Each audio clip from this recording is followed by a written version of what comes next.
Right. So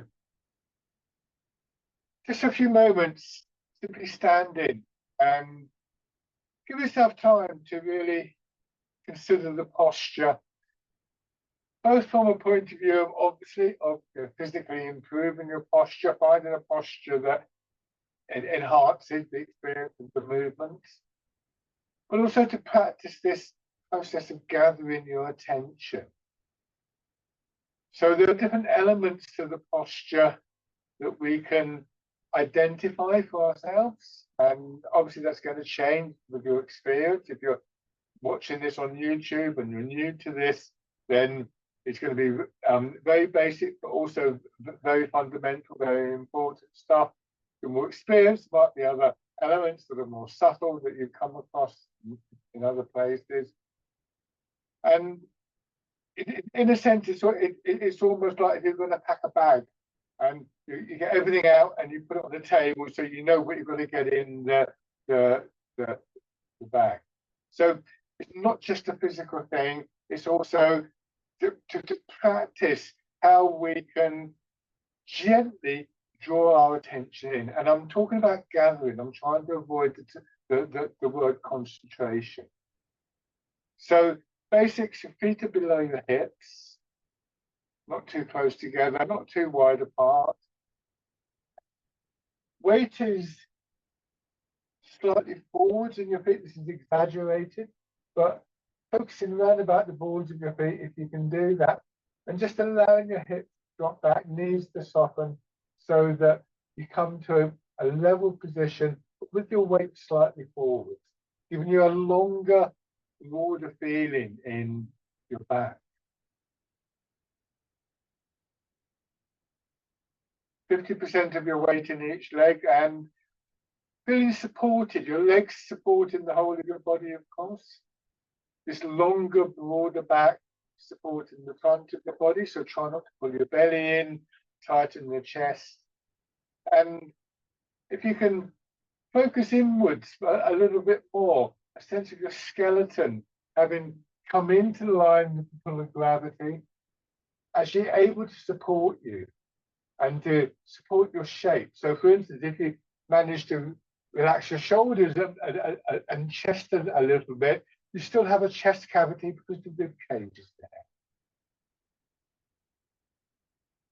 And so paying attention to these details will also help you to get that calm, settled feeling in your mind. And just have a sense of some of the qualities of this posture in body and mind. One of the key things for me being a sense of spaciousness, a sense of there being space for movement within the body, but the various movements of the organs and metabolic processes for the flow of energy, so that when we start to move, we're not fighting against our own body. And in particular at the moment, is in the very hot weather we're experiencing, also releasing some of that pent up stagnant feeling of heat. Bring your attention more to the middle of your body, between hips and waist.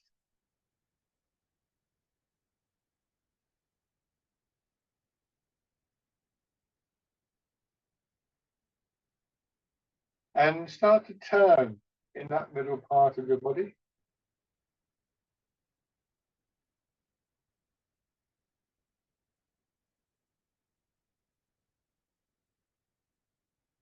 As you turn here, you feel the movement going up towards your ribs and your shoulders, and finally, of course, your arms. Arms are hanging down, just sort of flopping around your body, really. No need to direct or to shape your arms at this point. And going back to that spacious quality in the posture, you want to just allow the movement to fill that space.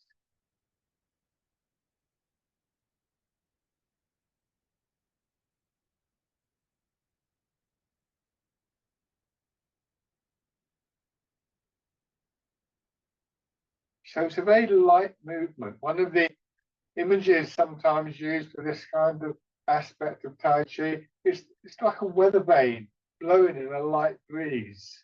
So again, no resistance to the movement.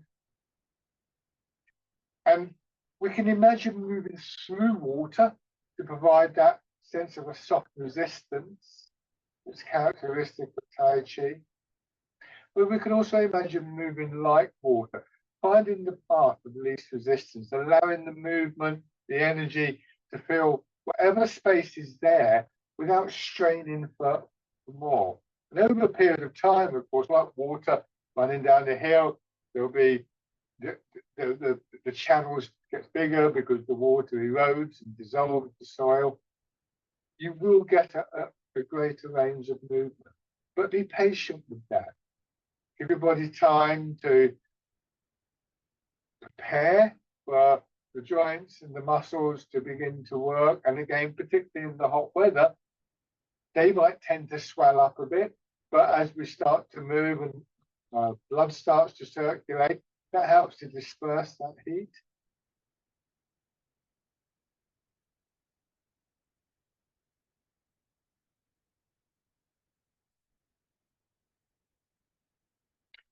And that aspect of gathering of your attention is pretty much constant because our thoughts quite naturally and quite rightly move away. We want to be aware of the environment that we're in. And it's inevitable that matters in your life that are important to you, that are current for you. Maybe if you've got a busy weekend coming up, part of your thoughts are kind of planning when you're going to do the shopping or something like that. And this is perfectly normal. When you realize that we've done that, we once again gather our attention in by focusing on one or other aspects of our posture, our movements. And this is trainable in the same way that the muscles can be trained and so on, because at least part of that process of gathering is to do with the nervous system. And in Tai Chi, I think that we do tend to focus on particular locations in the lower part of the body. So that feeling of our weight in our feet, rooting down, the dropping of our center of gravity. The center of the body, it's really the center of our body area between the pelvis and the waist that we want to get a sense is beginning to drop down. And so they become the physical anchors for our attention. And when we realize that we've drifted off, those are the locations that we train ourselves to bring our attention back to. We hardwire the neural connections through this process of the repetition, the simple act of bringing our attention to those parts of the body. You could use other parts of the body, but from the point of view of Tai Chi, the center of the body, as we're discovering with this, is the one that is going to move our arms in a particular pattern. And it's also the part of the body, as I said, that drops towards the ground and gives us the very stable, rooted quality, which again, one of the strong characteristics of the arm.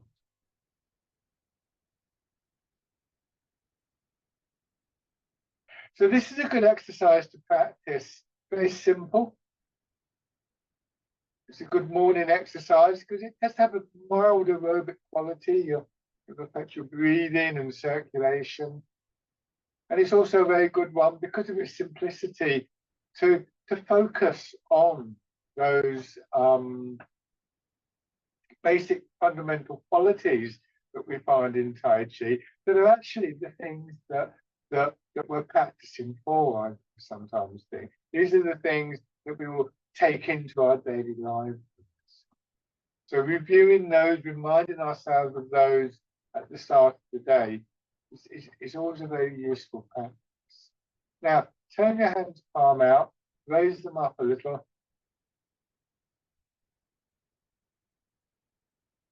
We still want that loose feeling in our arms and shoulders, but at the same time, we want to be able to maintain a shape. That's quite a tricky process, I think, in Tai Chi.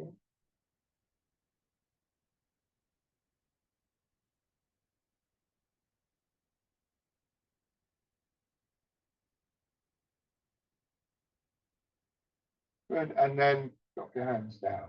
Now, turn one foot out, step straight forward with the other foot. You can still see the space between my legs, and begin to move your weight. Go back to just letting the arms flop around at this point.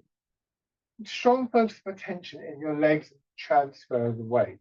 Particularly aware again, the hot weather, if you have, say, for instance, the trouble with a hip or a knee or something like that, that joint may well have swollen up in the heat. Make sure that you are very gentle with this, don't force the movement, giving the stagnant heat a chance to disperse. Probably you'll find that the swelling will reduce.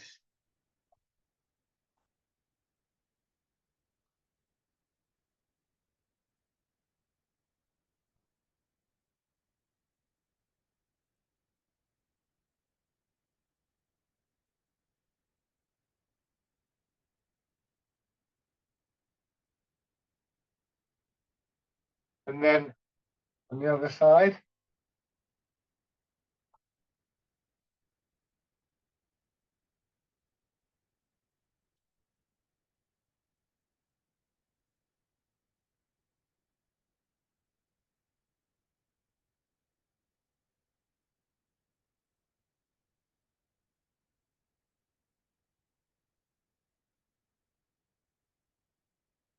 and give your legs a shake. Thinking still about this basic posture. There's different ways that we can look at it. I said, weight focusing on the balls of your feet, but that might not be comfortable for you at the moment. So from this position, just rocking your weight forwards and backwards. So if I go a long way back, I'm going to start stumbling. Likewise, if I go forwards, and I'll stiffen up. So first of all, get a sense for how far you can move without that happening. And in practice, that means for most of us, it'll be again, roughly forwards to the balls of the feet and back to the front part of your heel. So through the arch of your foot.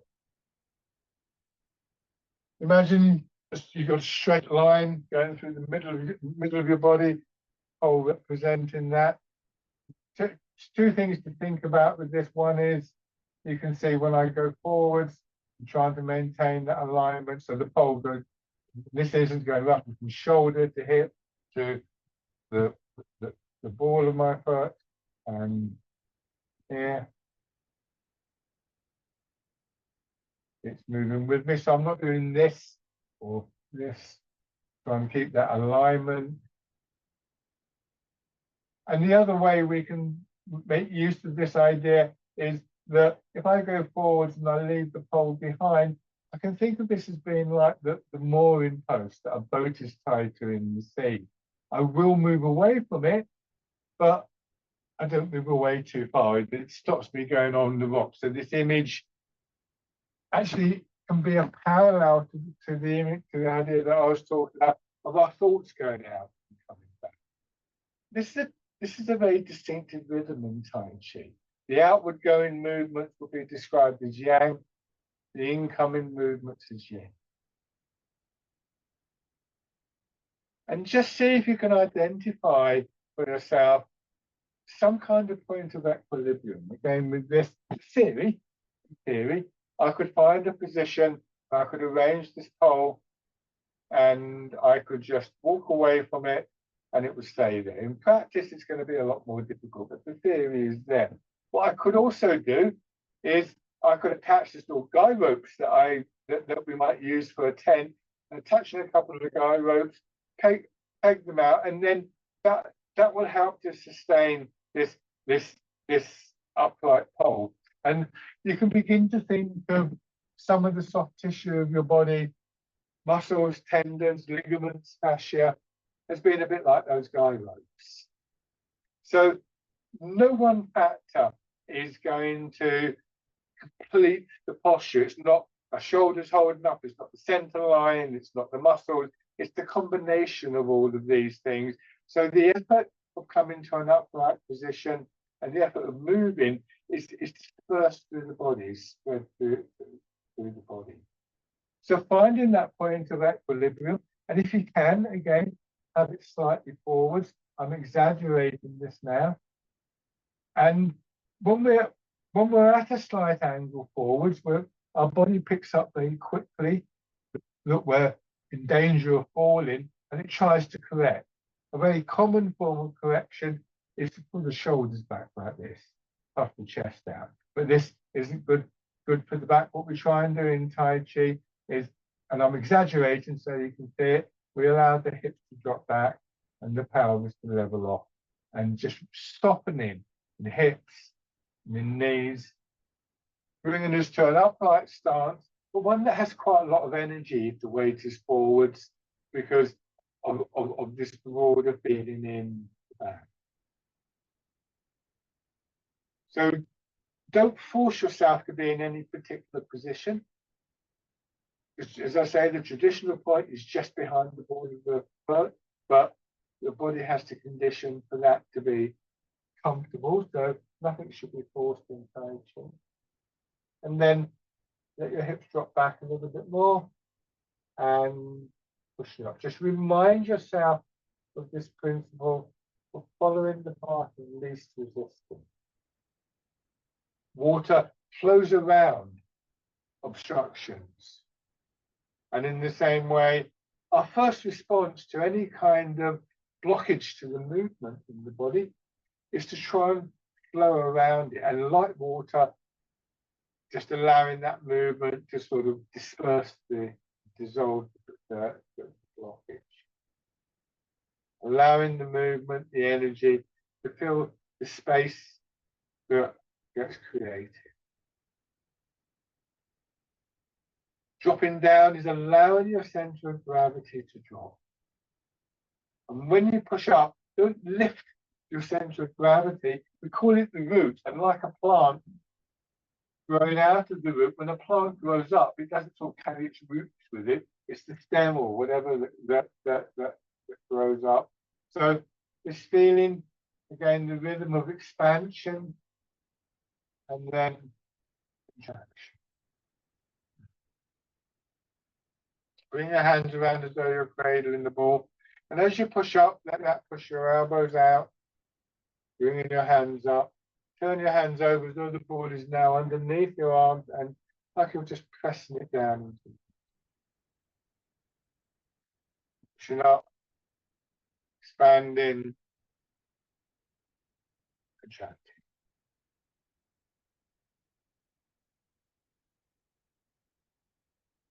So what I was talking about with the way that our thoughts extend outwards and then we gently draw them back in. This is paralleled in the physical movements. And in fact, by being aware of the physical movements, maybe only in the back of our minds sometimes, the movement itself can help to draw your attention back in.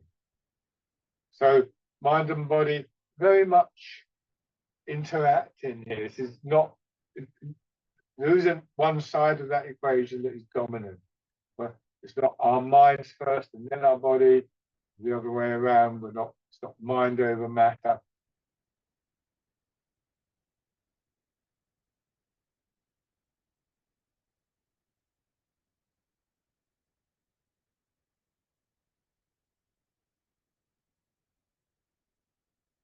And then turning your hands palm out, or fingers out, sorry, and the wild goose.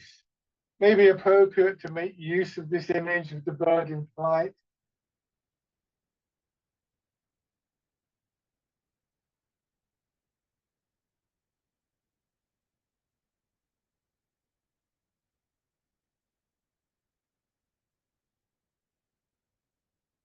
If an image doesn't work for you, then don't chase after it or think that you've somehow missed out on something. The images are there to reinforce this interconnection, this communication between body and mind. They become part of our intention. So Tai Chi and Qigong are intentional movements,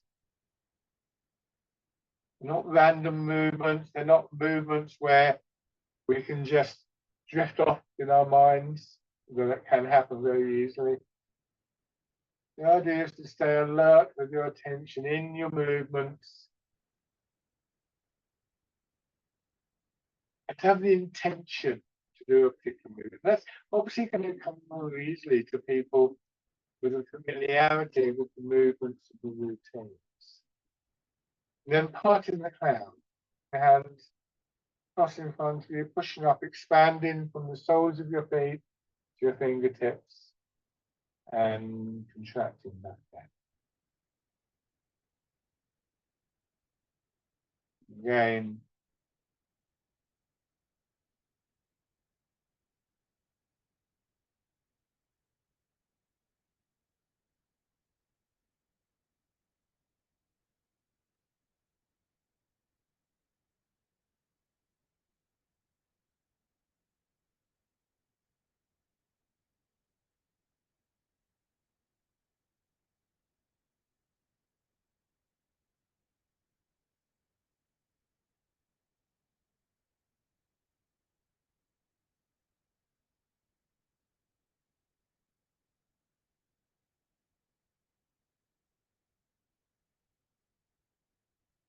this time let your hands drop down, feeling the weight of your arms hanging from your shoulders. And with the next push up, just focusing on one side of your body, pushing up, like you're going to pluck something off a tree. You wrap your fingers around very softly and then pull down. Imagine there's a soft fruit or something there. You don't want to squash it. And then change to the other side, pushing up, winding around and drawing down. And take your time with this. It's very tempting to do something like this. You know, this hand is coming down and it gets to about here, and the other hand starts to go up. Two things about that. One is that hand is pushed up by expansion through your legs. And also, just remind yourself, we don't have to rush. We don't have to multitask. That's quite difficult to do. So, you know, on one side, you feel the movement. You let your arm come all the way down. At the bottom of the movement, your fingers unfold. And then pan your attention across to the other side. And then start on the other one. That panning movement, I sometimes think of a sort of documentary or wildlife documentary or something, where the camera slowly pans across the landscape. Just reminding yourself that for once, you don't have to rush, you don't have to multitask. So again, that quality of spaciousness in mind and body.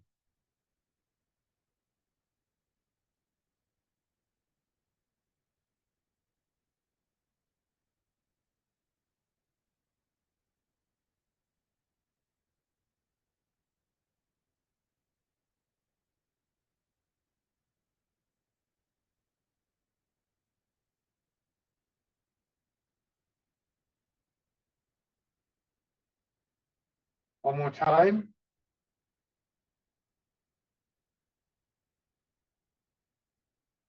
Now, we're not going to go up and down in our hips for the next couple of exercises, but you still want this feeling again of lower back, hips and buttocks overhanging slightly. So we're still aware of a very strong downward movement in our body, which is the pull of gravity. We allow gravity to pull our hips down, but our body responds by not collapsing. So there's a counter movement, an upward movement. So whether or not we're visibly going up and down, there is still this cycle of movement, this cycle of energy in the body. Bring your hands to your sides next to your hips, and then push up a little bit above your head, keeping your hands in front of your body slightly, and then back down again, taking your time to come back to the starting position. Lift again, and this time let your elbows drop so that you're pushing out sideways. And again, your hands are slightly in front of your body. This helps to keep that feeling of your back being longer and broader. And you may just become aware of sensation of movement in the back, almost like somebody's massaging your back lengthways and then sideways.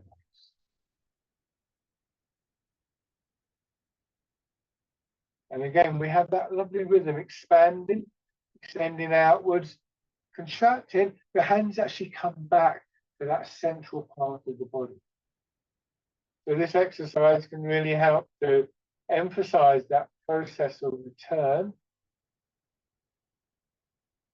This time, as you push out, turn a little bit in your hips and waist. So you change the angle that the arms are moving out at by turning in the center and then back to the front. And then in the other direction, but lose that feeling of movement in your back, and then push out to the side. So don't twist around, but rather when we do the turning, your whole torso moves with one move to begin with. Start again, just pushing in 4 directions.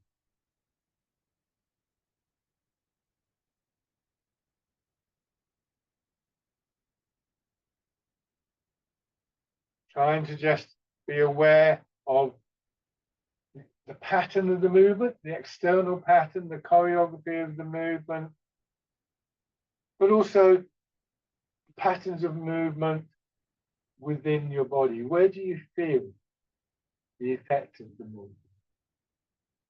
Which parts of your body do you feel those qualities of expansion and contraction?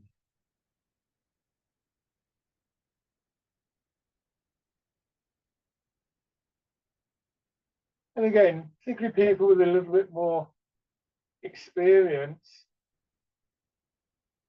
a third level, if you like, of experience is just that experience of the environment within which you're moving, your immediate surroundings.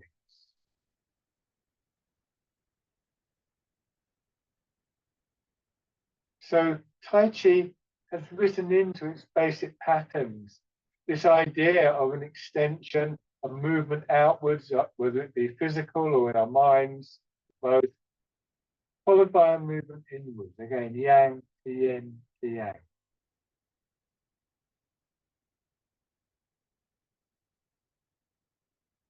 Do this one more time.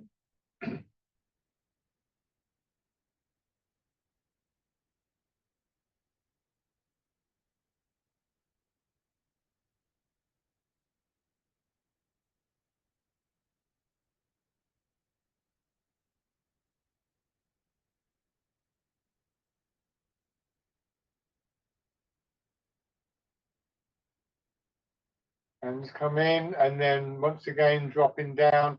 The next feeling of expansion, one arm pushed out, again extending through one side, but this time with a more circular movement, down in front of the center line of the body. Simply called circling palms. I sometimes imagine standing beneath the archway of an old church door or something like that and sliding the palm of my hand over the stone. So there's a gentle pressure outwards.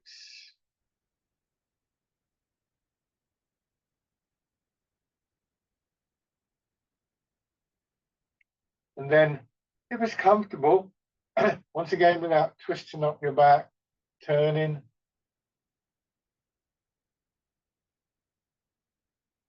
Excuse me.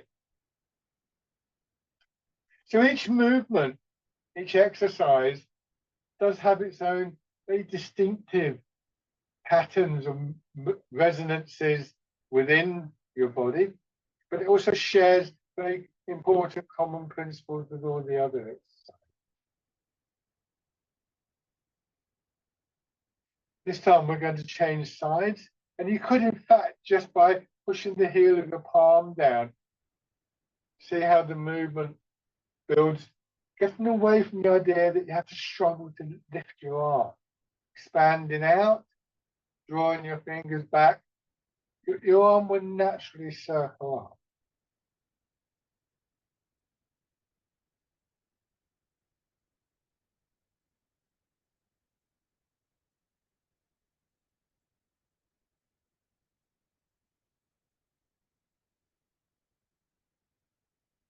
And then, once again, add in, turn. And beginning to get a feel for the significance of this center part of the body. When we turn there, we direct our arms in a certain direction. Now, just letting your arms rest down, go back to this movement, sinking down and pushing up. When we go down and our hips drop back, there'll be an adjustment on the part of the pelvis. If there wasn't, if say, for instance, I pull my belly in and hold my back tight and my knees bend, can you see I fall backwards because my pelvis isn't adjusting. So there's this gentle movement in the pelvis. We just allow that to happen. We don't make it happen. Very important movement for our general mobility and stability. So this is a good exercise to practice to cultivate that ability. But we're going to change that now. And again, recognize the significance of this center part of your body. As you sink down, tilt the pelvis forward, pushing your hips back. And of course, your head will go forwards. And then let gravity draw your hips back, feel your head coming up as a response, and push up.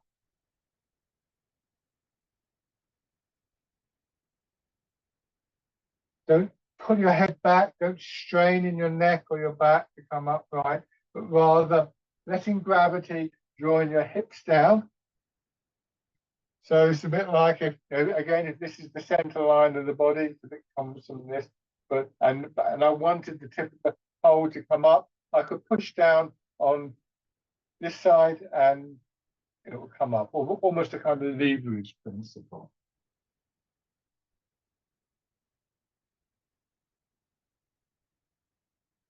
This time, your arms come into the movement, pushing up, and they go forwards as your hips go back. This is rowing a boat in the middle of the lake.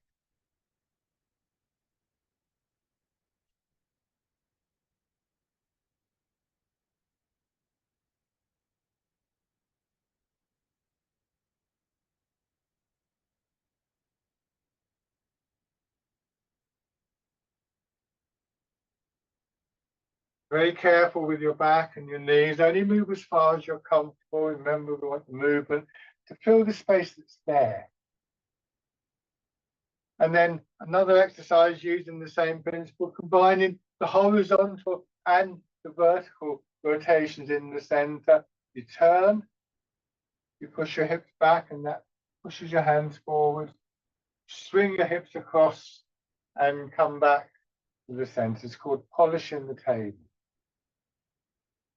Hips go back and head, shoulders, and your hands going forwards and back. Careful of overextending from the back.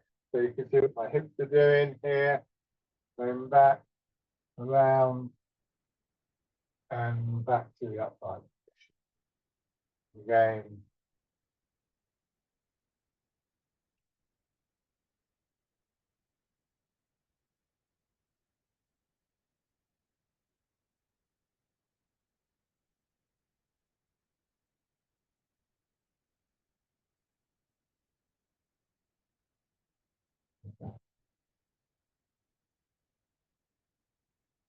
One more in each direction.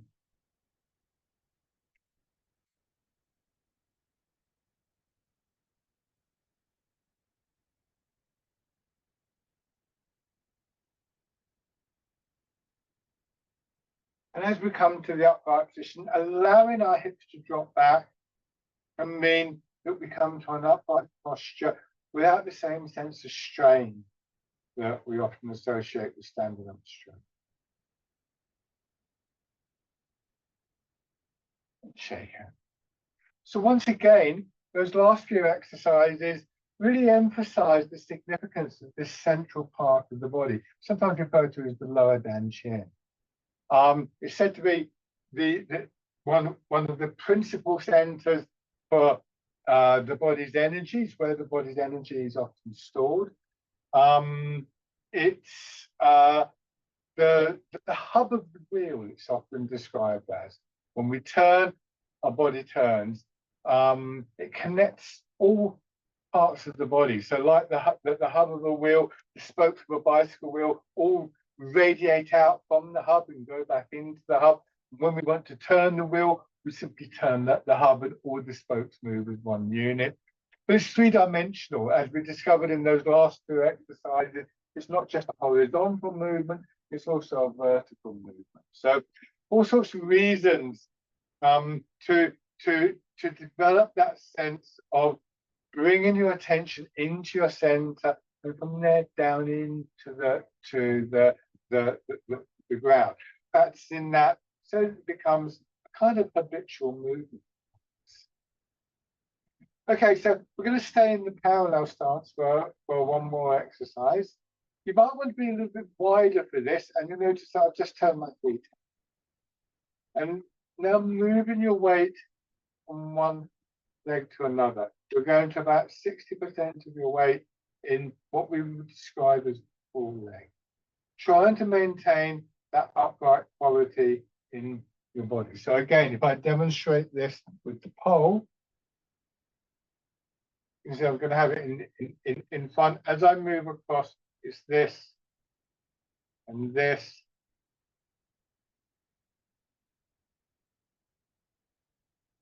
Trying to avoid doing something like this or this to throw the body offline.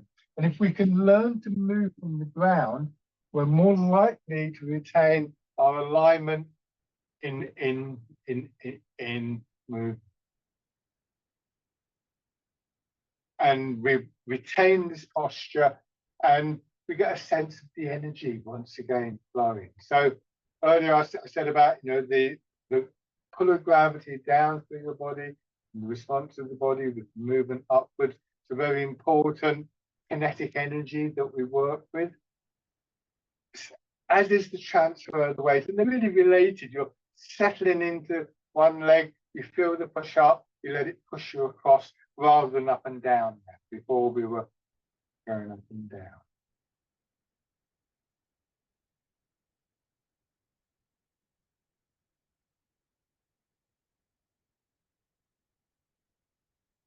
Filling and emptying is the term often used to describe this process. One leg fills up with the weight. And so one thing we want to try and do is as you move across into one leg, you may find resistance in your knee or your hip or something. But what we want to do is to drop our weight down into the foot and let it fill up like a glass filling up with water.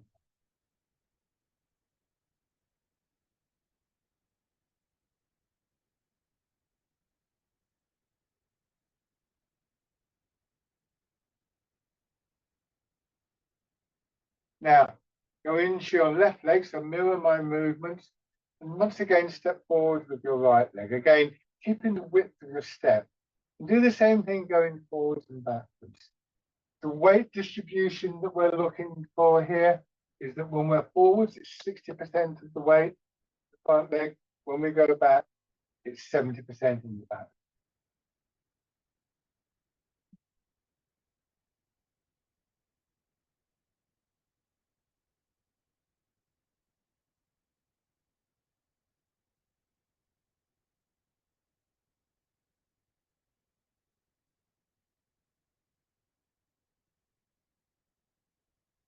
And again, trying to maintain as much as possible that upright stance, but not straining for it.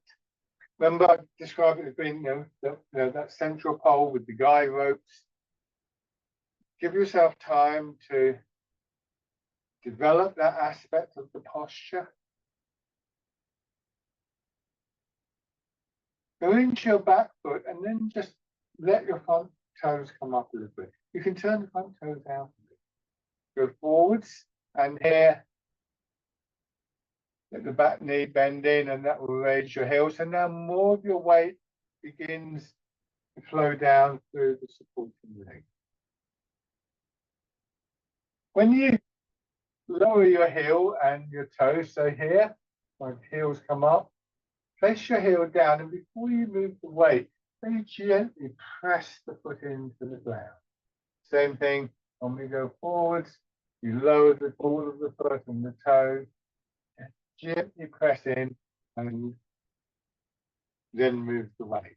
This is called planting the foot. When we plant the foot, it's like if you're a gardener and you plant a seedling, you press down on the earth, but you do it very gently. You don't kind of ram it down. And it's the same kind of quality. It's a very gentle movement, just reinforces the connection with the ground. And then when you've got enough weight in your front leg, maybe 90% of your weight, you step in with the back leg, extend backwards, plant the foot, move the weight. And bring the front foot in. Try not to think in terms of having to balance to do this. The term I like to use is that we're stable, and we achieve stability through this awareness of our alignment of gravity, and with the dropping of our center of gravity, the root down, and with the sense of the contact with the ground. When we've got those, there should be, ideally, no need to balance.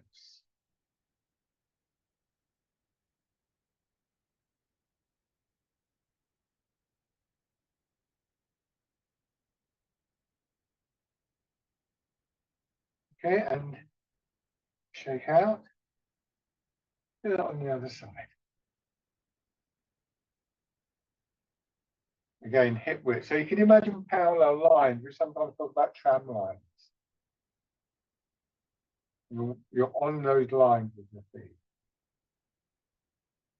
Another sort of outcome, a very positive outcome from this time that we take just to plant the foot, to really feel that connection to the ground, is that it just again slows us down a little bit. We're urged in the Tai Chi writings to seek the stillness, to cultivate the stillness within the movement.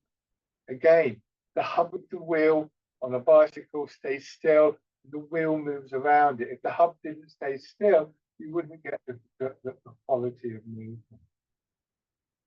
And so, once again, we have the idea that at the heart of the movement, there's this meditative quality of calmness, stillness, and spaciousness. And whether or not you can do the movement physically, whether you've actually got the ability to sort of gently press it through the foot, and it took me really several years to develop that aspect of the movement when I came across it.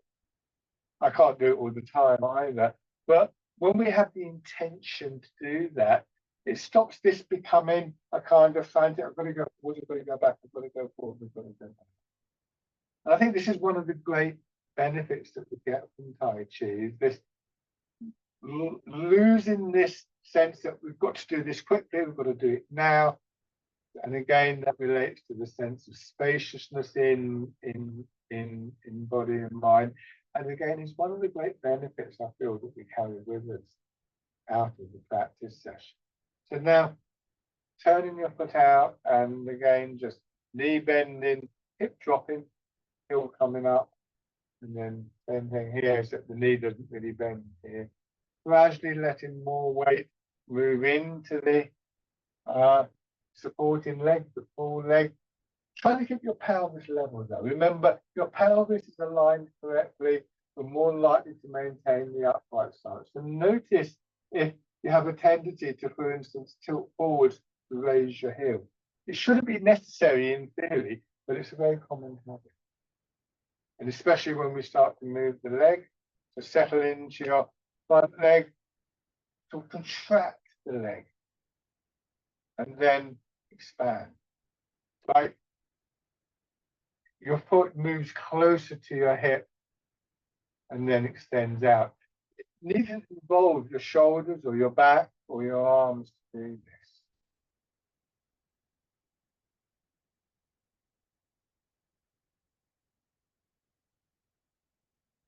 And then step through.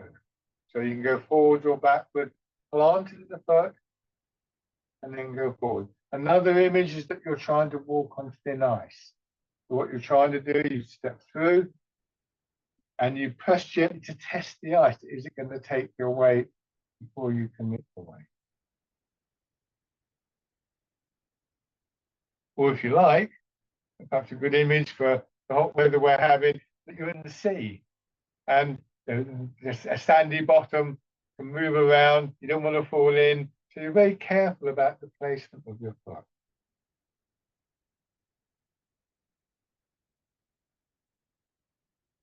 I'm going to change direction.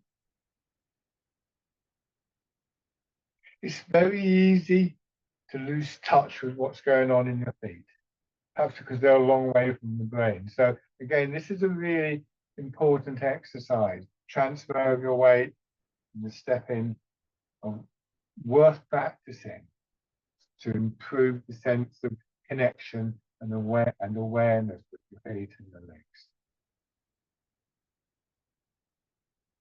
One more time. And then shake hands. If you do have trouble with stability, then one of the things you can do is that you can do those exercises, remembering that we're effectively trying to relax. And of course, if you're feeling a bit wobbly, the last thing you're going to be able to do is to relax. So there's nothing wrong with doing these exercises. I've got my hand on the wall here, and that just gives me that little bit of extra security. I don't feel I'm as likely to fall. I'm far more likely to release tightness and stiffness in my body under those circumstances. We wouldn't want to do that all the time, but it's a good starting point. And to be honest, even people with a bit more experience don't think you don't need that. Sometimes when I'm teaching, especially, or sometimes in my own practice, I might use a bit of support, and sometimes I find out something that I hadn't realized before. That's after 40 years of doing Tai Chi. So it can be a useful technique. So I'm just straightening up the thought.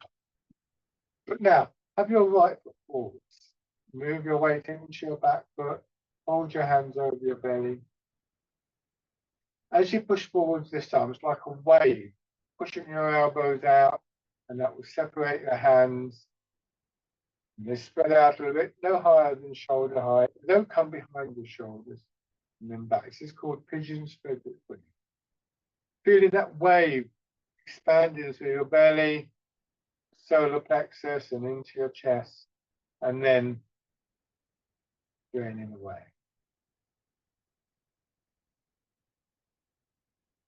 That pattern, belly, solar plexus to chest, pattern of expansion, mirrors the pattern we would want to try and develop for our breathing. So if you're interested in working with your breathing, and you get to hear every now and then, not every time, to see what it's like to take a breath in. If it doesn't work, let your body breathe however it chooses to breathe. Pigeon splitters.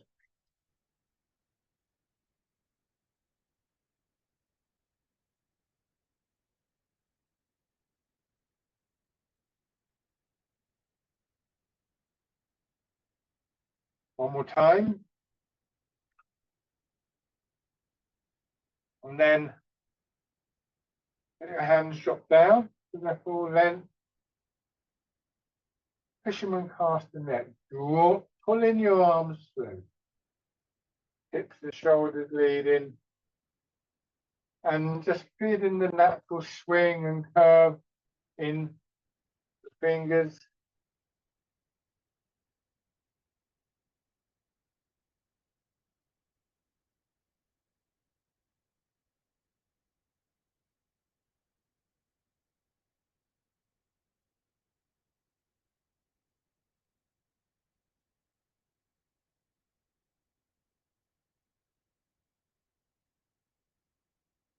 Coming forwards again, and this time, once again, directing the movement to the center of your body, turning, and just let that curving movement swing your arms up a little, go forwards and turn. Feeling the expansion on the right side of your body, making sort of sideways figure of eight movement. Some people like to think about the infinity sign used in mathematics and physics.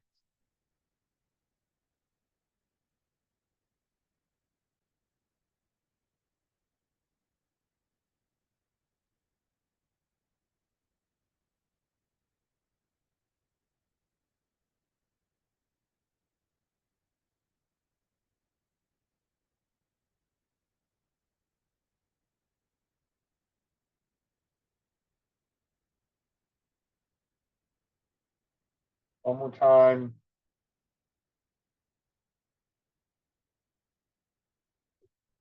And shake.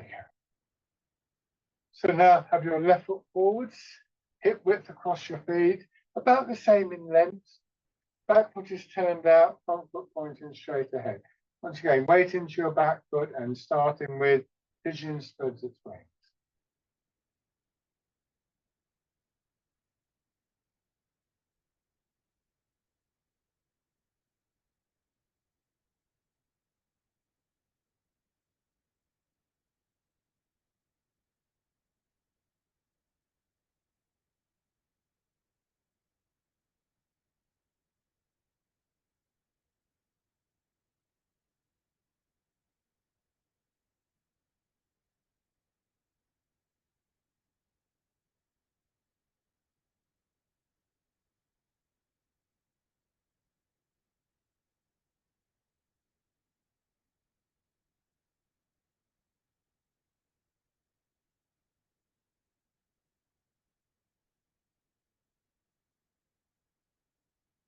One more time. And then fisherman cast the net.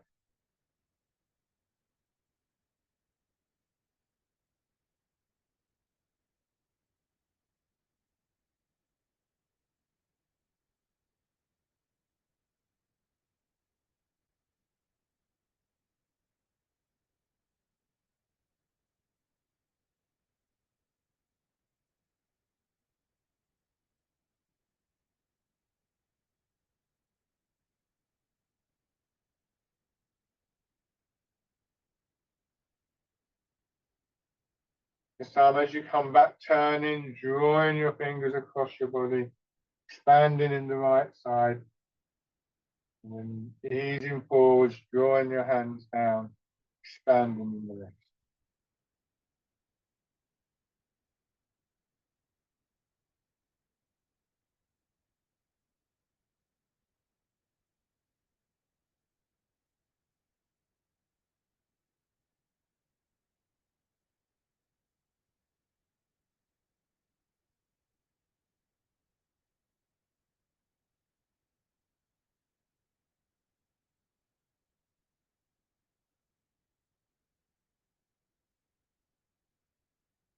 Turn your front foot out, combining this movement with the stepping. So this time, as you settle in your front leg, your arms come up, bring your rear foot in, or the other way around if you're going to step backwards, depends where you've got the space.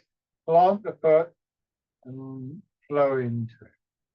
For the first two or three, do keep the toes down and just be aware of your posture.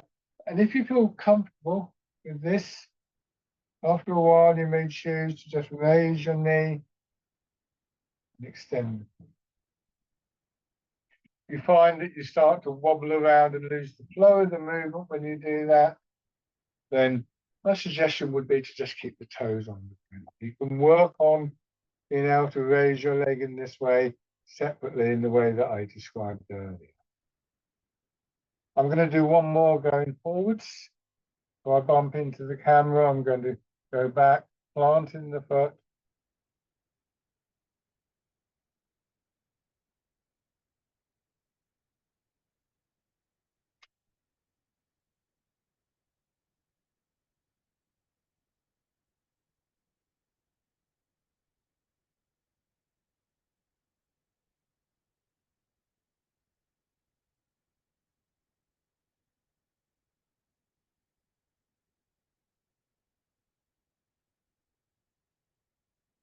And then bring your feet back.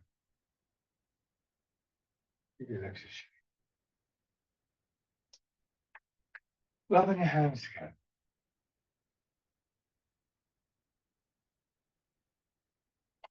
Tapping lightly over your face. And then over your head and neck.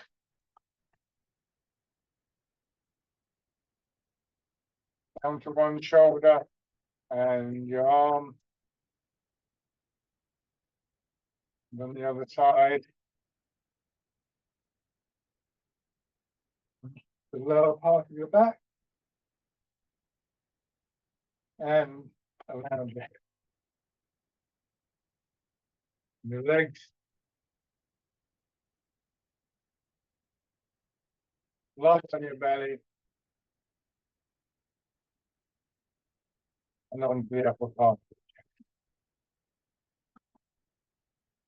And the final exercise, appropriately called Embrace Tiger, Return to Mountain, again illustrates this process of returning.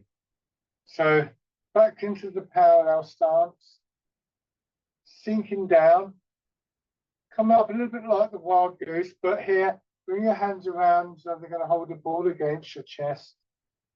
Let your elbows drop, bringing your hands in, and then return into the mountain, sinking down. And just try and have a sense of whatever it is, image or sensation, idea, that brings you back, because that's something that could be very useful to you in your daily life, something to remember from the session. Those times when we want to recenter, to settle ourselves. Just maybe one or two things that are easy and accessible to you.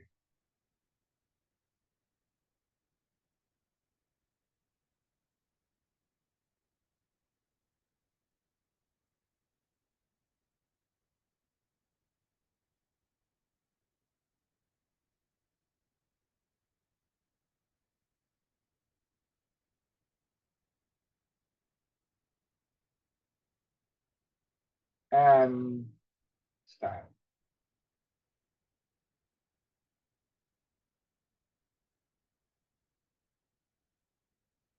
Give your legs a shake. Lovely. Thank you very much for joining in, everybody. Hope that was as much fun for you as it was for me.